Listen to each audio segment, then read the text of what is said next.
ang toy na re-review natin for today. This is the McDonald's Happy Meal DC Teen Play set for the month of February. Now, as you can see here, we have 1, 2, 3, 4, 5, 6, 7, 8, 9, 10 characters from DC and DC. And i-check na natin isa-isa. First, we have here the Joker. And pag na-unbox natin siya, this is 18 cans. Just a face. And sa likod, nakalagay lang dito the Joker. Nandun lang yung name niya. Although, dito sa mold nung pinaka-can nila, parang naka-emboss naman yung design niya, which is good pa rin naman, and painted, walang sticker silang nilagay.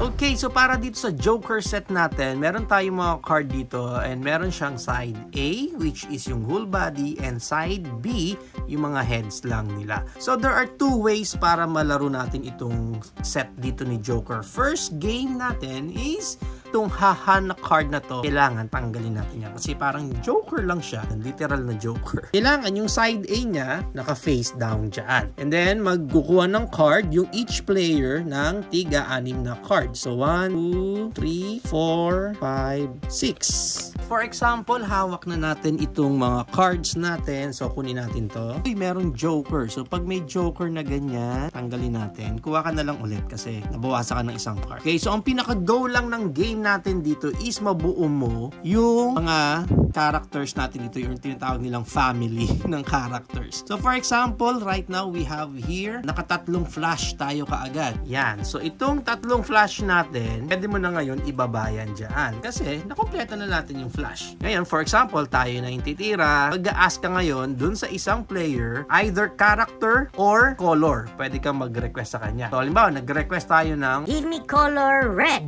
Okay, so si kabilang player naman ngayon, maghahanap siya ng color red dito kasi kailangan niyang ibigay yun sa'yo. So, since wala siyang color red, so yung nag-request ngayon, siya ang bubunot dito sa gitna. So, kukuha siya. Pag kumuha siya ng ganyan, turn naman nung kabila. So, for example, itong kabilang player, turn niya na, pwede niya nang ibaba itong cyborg family niya. Kasi nakatatlo na rin siya. Buo naman nung kalaban yung cyborg family. So, itong mga cards niya, since dalawa na yung green dito, pwede siya mag-request ng color green. Give me color green. So, ang mangyayari ngayon dito sa kalaban, dahil meron siyang color green, kailangan niyang ibigay yung color green doon sa nag-request. At pag binigay ngayon yung green sa kanya, so that means, ayan, may another family set na ulit siya na nabuo, which is yung Batman. So, pwede niya na ulit ilapag yung tatlong Batman niya dyan. So, isa na lang yung card niya. And then, pag nangyari yun, dahil successful na naka-request siya ng card dito sa kalaban, magre-request siya ulit. Sasabihin niya, Penging color orange. bibigay niya yung orange na yun dito sa kalaban ulit. Dahil successful siya, re-request siya ulit na orange.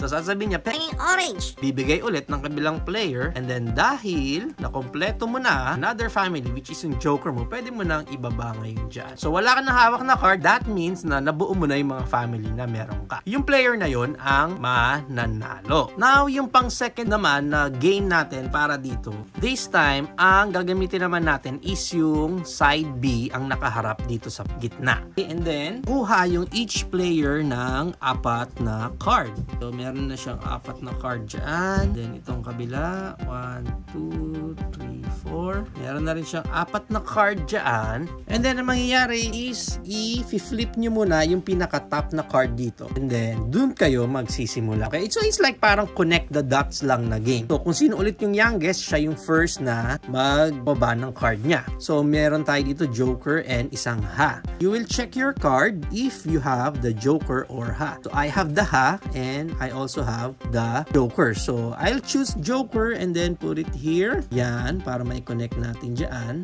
Next na, yung kabilang player naman, dito sa card niya, pwede tayo maglagay ng it's either Catwoman or ha. We do have the Catwoman, so yun ang pwede natin. So, ganun lang yung parang pinaka-gameplay niya. Again, dito si Flash naman, meron tayong Flash dito and ha. So, ito na lang gamitin ko. si Ha. Yan, duduktong natin dyan. And then, next player ulit. So, dalawang flash na yung end natin. Buti na lang, meron tayong flash dito. So, yun naman, duduktong natin yan si Flash. So, kabilang player ulit. Yung pinaka-ending natin is Flash or si Joker. Oh, we have two Flash here. So, yan. Pwede natin iduktong dyan si Flash. And then, ang end na natin is either Flash or si Joker. So, we do have Joker here. So, duduktong natin ulit si Joker dyan. Ngayon, ang end natin is si Batman and si Flash. Ngayon, yung player na walang card na maibababa doon, that's the time na kukuha ka ng isa. Yan. So, pag nakakuha ka na, turn naman nung kabila. So, since meron siyang Batman, pwede niya nang ilagay dyan yung Batman. Wala na siyang hawak na card, so player na yon ang mananalo. But then again, guys, yung mga rules na yon, depende lang kung gusto nyong sundin talaga. Kung meron kayong mas naisip na much better na rules or gameplay para sa mga cards na to, pwede nyo naman yun i-apply kasi kayo naman yung naglalaro. Next, we have here naman si Poison Ivy. Pag na-unbox natin si Poison Ivy, maganda rin yung design niya kasi naka-emboss talaga yung design dito sa can niya. And sa likod, yan lang yung name niya na nakalagay. And pag na-open natin siya, may kasama lang siya ditong parang sticker. Dalawang sticker, si Batman and Poison Ivy. Naka-gameplay naman niya is maze game ka lang dito. And then, another game here, match the characters to their close-ups in their magnifying glass. So, hanapin mo lang kung sino dito yung mga close-up ng mga characters na yun. And then, dito sa likod, hahanapin mo naman itong tatlong items na kailangan ni Poison Ivy. So, halimbawa, meron tayong heart dyan, times 5 dapat yun. So, hanapin mo yung heart na makikita mo within the whole picture dito. Next, we have here naman si Penguin.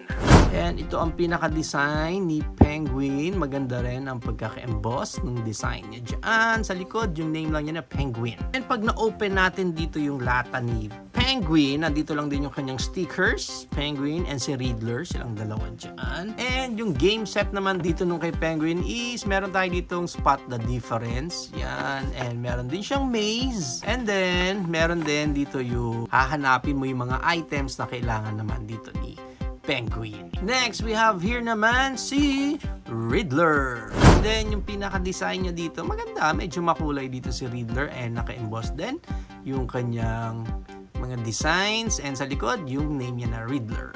Pag na-open natin yung can naman ni Riddler, yung pinaka-design niya is like parang yung mga characters natin dito, may parang mga special power lang din sila. Ayan, speed, strength, and power yata yung pangatlo. Different characters, different din yung mga stats nila. And then sa likod, parang meron tayong pwedeng buuhin dito na mga puzzle. So, let's try. This one, and this one, flash. Mukhang ganito siya. Yan! So, nabuo na natin kaagad. Next, we have here naman si Catwoman. Ito yung kanyang pinaka-design. Maganda rin yung design dito nung kay Catwoman. And again, ka-emboss yung pinaka-design niya. Sa likod, nandun yung Catwoman. And yung pinaka-design ng card niya dito, same lang nung kay Riddler na may mga different characters dito na may mga power stats din dyan sa baba. And then sa likod niya, ito naman yung puzzle na bubuuhin natin. And let's see. Dyan yan. And then dyan. And then si Batgirl, Supergirl, Greenland, Cyborg. Yan. So buo na natin kaagad. And next, we have here naman si Harley Quinn. And ito yung pinaka-design nung kay Harley Quinn. Ang cute niya dito. And again, naka-emboss yung pinaka-design niya dyan. And sa likod, nandun yung name niya, Harley Quinn. And pag na-open natin yung can niya, nandito naman may kasama siyang sticker na Harley Quinn and Joker. And yung pinaka-paper niya dito, yung mga games niya, spot the difference lang. Dito sa dalawa na yan. And we have here naman, pair up the matching Harley. Hahanapin mo lang yung mga position ng front view niya and back view niya. Dan dito naman sa likod, items naman na kailangan hanapin din for Harley Quinn. Next, we have here naman si Wonder Woman. And ito ang pinaka-design niya. Same lang na mga look ng mga dating Wonder Woman nila na parang medyo chibi style. And sa likod, dito yung Wonder Woman name. And pag na-open natin siya, nandito lang ulit yung mga cards niya na iba't ibang characters ulit na may mga kanya-kanyang stats doon sa baba. And then dito sa likod, yung bubuuhin nating puzzle. Yan. And then this one. Yan. This one is here. And then this one dito. Superman. Yan. So, buo na natin. Next, we have here naman si Flash. Yan yung pinaka-design dito ni Flash. Ang cute din niya dito. Gusto ko yung design niya. And then sa likod, nandun yung name niyang Flash. Now, as you can see here din, yung mga cards naman dito ni Flash is magkakapareho. Isang side, but sa kabila, doon na yung mga different characters naman natin. So, there are two ways ulit para malaro natin yung cards dito ni Flash. First is, tinatawag nating snap, na kung saan, ang gagawin nyo is, i-distribute natin itong mga cards na to sa bawat player. So, for example, tatlo tayong player dito. So, yan, bibigay natin yan, bawat isa, equally.